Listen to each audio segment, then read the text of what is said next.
Hey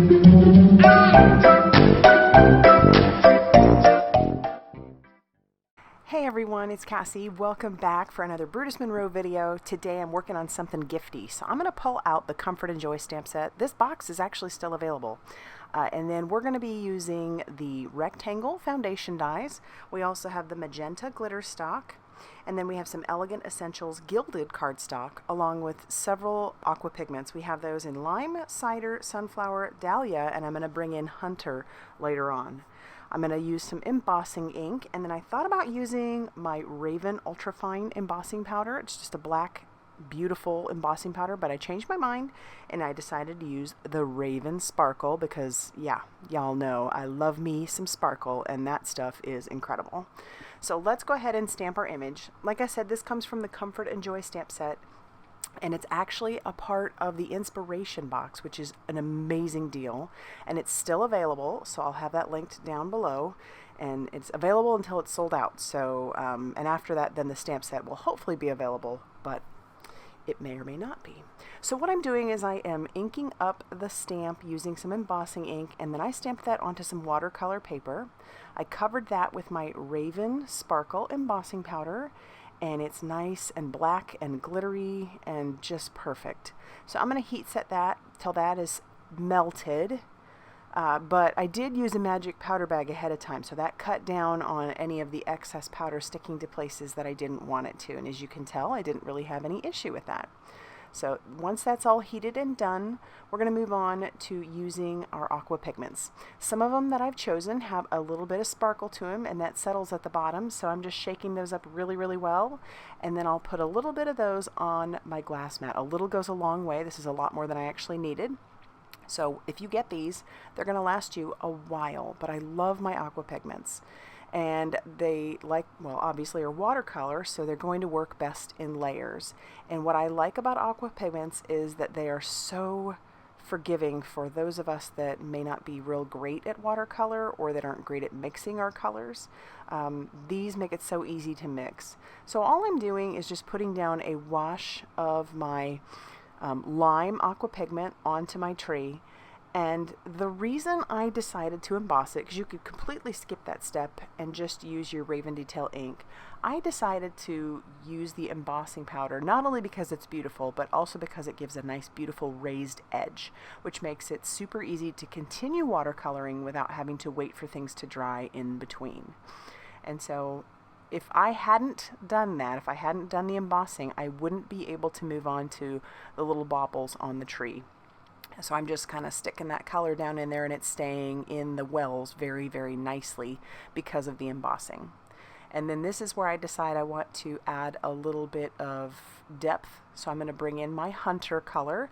That does not have any sparkle, but I am mixing it, as you can tell, with my lime, and I'm just sticking it down where I think the shadowing would be, and then I can come in with some more of that lime and drag that color out. And it does such a beautiful job of adding some depth to your coloring.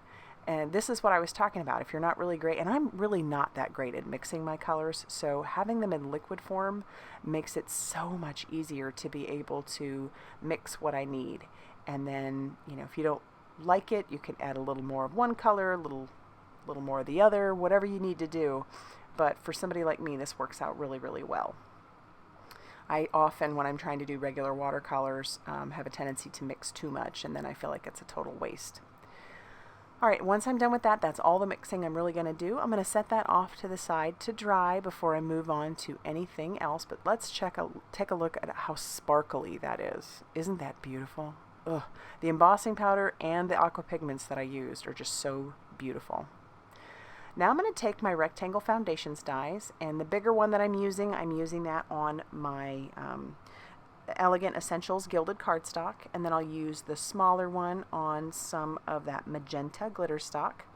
I will end up taking that big one once again through my die cutting machine onto some white cardstock because I am making this a tag, but it can also be used as an ornament. So I'm running that through my die cutting machine just as is, and that'll go on the very back of my piece.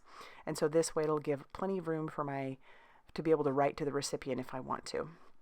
My next step would be to fussy cut out the tree, and I know some of you are cringing at the idea of fussy cutting, but this is a pretty easy image to fussy cut, and as you'll notice, I just mostly move the paper. I'm really not moving the scissors a whole lot, obviously just a little bit, but if you hold your scissors fairly still and move your paper around, you'll get a much easier cut.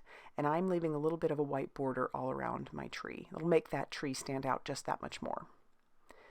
Once that's done, we're going to actually adhere down our Glitterstock to our Gilded Essentials, our Elegant Essentials cardstock, giving it a nice gold border. And then I'm going to pull out some baker's twine because this is going to be for the top of my tag or ornament. It could be either one.